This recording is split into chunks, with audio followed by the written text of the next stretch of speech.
Alright, so now let's look at how we graph higher order functions, meaning functions that have terms with exponents greater than 2. Man, sorry, I'm not quite with it this morning. Alright, so when you have terms like this, an expression like this, if there's 4 terms like this, you can factor it by grouping. There are a couple problems in this section that I assigned, number 44 and number 46, that are definitely more challenging problems. Ooh, this is not good. Let's just close that now. Okay, anyway. So, and I've completely lost my train of thought. Right, so 44 and 46 are challenge problems. I'm not necessarily expecting you to do them, but if you can figure out a way to work them out, kudos to you.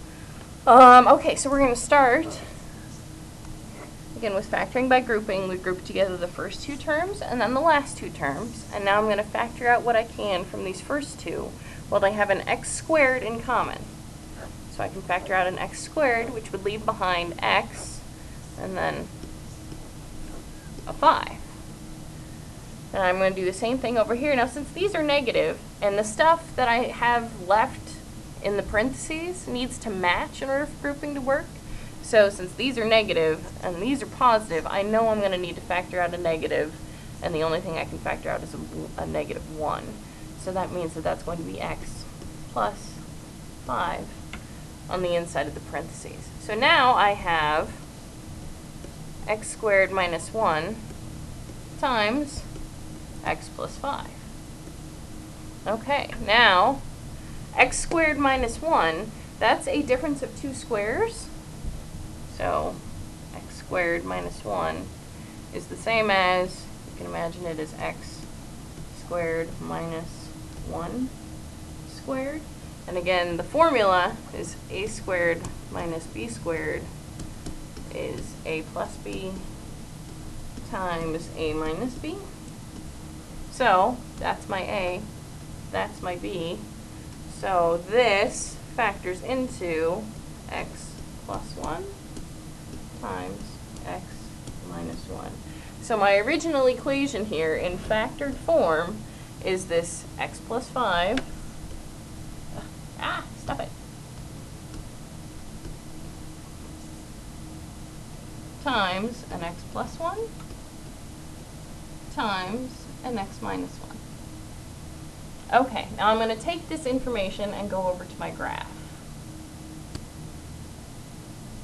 Okay, so what's great about having these equations in factored form, meaning like this over here, when you go to graph them, is that whatever these points are, or whatever these terms are, they tell you what the zeros are of the function, meaning where the graph is going to cross the x-axis.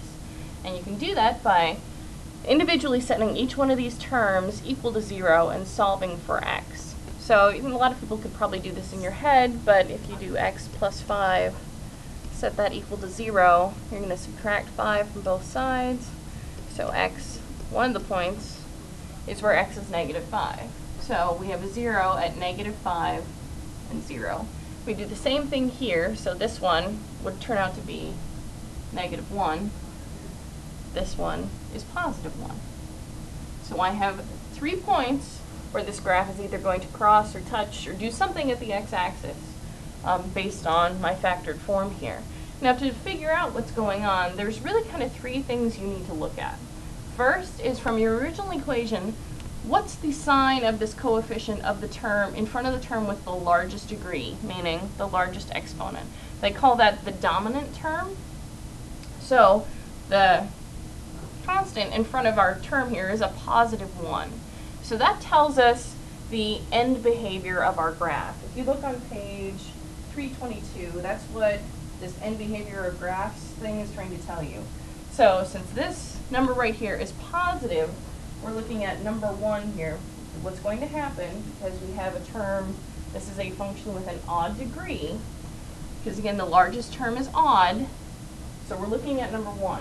If this had been an x to the 4th with a 1 out in front, we would be looking at number 1 down below for the functions of even degree. Okay? So again, there's kind of 3 main things you're going to look at. One is, what's the value of your largest exponent? Is it odd or even? what's the sign of the constant out in front of the term with the largest exponent. That helps you figure out end behavior.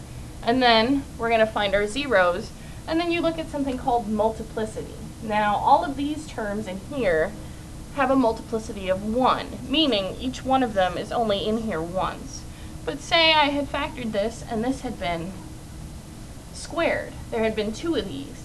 Then this has a multiplicity of 2. And that will tell you what's going on at each one of these zeros. That chart is, where does it tell us that? Oh, goodness. I saw it in here. Promise.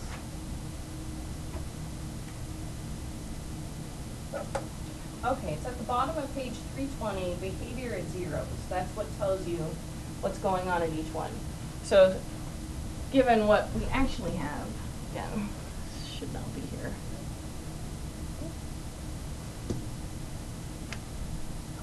Each one of these is in here in my problem only once. So this graph is going to cross, again, according to the instructions at the bottom of page 320, all of these have a factor of multiplicity 1, therefore the graph is going to cross the x-axis at each one of these points. So again, I have a point at negative 5, 0. I have one at negative 1, 0, and then I have one at 1, 0. Okay, now, again, this is a cubed graph, and those generally have the shape of an S, like this. Or it can also look like that. Okay, so you can either, depending on how comfortable you are with the shapes of these graphs, to figure out where this line should be, you can plug in a value in between these points, like say negative 3. You can plug in negative 3 into your equation here, figure out what the point is at negative 3. Again, I'm not asking you to be that precise. I just want a general shape of the graph. I want to make sure you understand these basic rules, but if it makes you feel more comfortable to plot several points, do that. But you are able to determine the basic shape of the graph given what the zeros are, what the multiplicity is, what this constant is out in front, and based on the degree here. So, since this is positive, that means the end behavior of our graph, again, according to our chart on 322,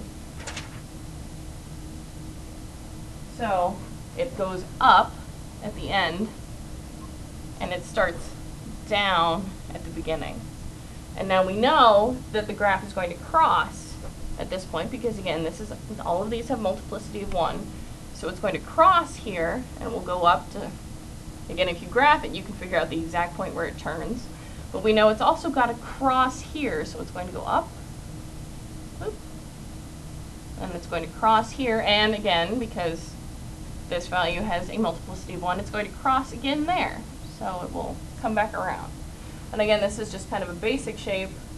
This is probably not exact, but I'm just looking to make sure you guys understand the basics on graphing these. You'll get into more complex figuring out how specifically to graph these in calculus if you have to go that far. Okay, so that's the basics of graphing polynomials. Please let me know if you have any questions.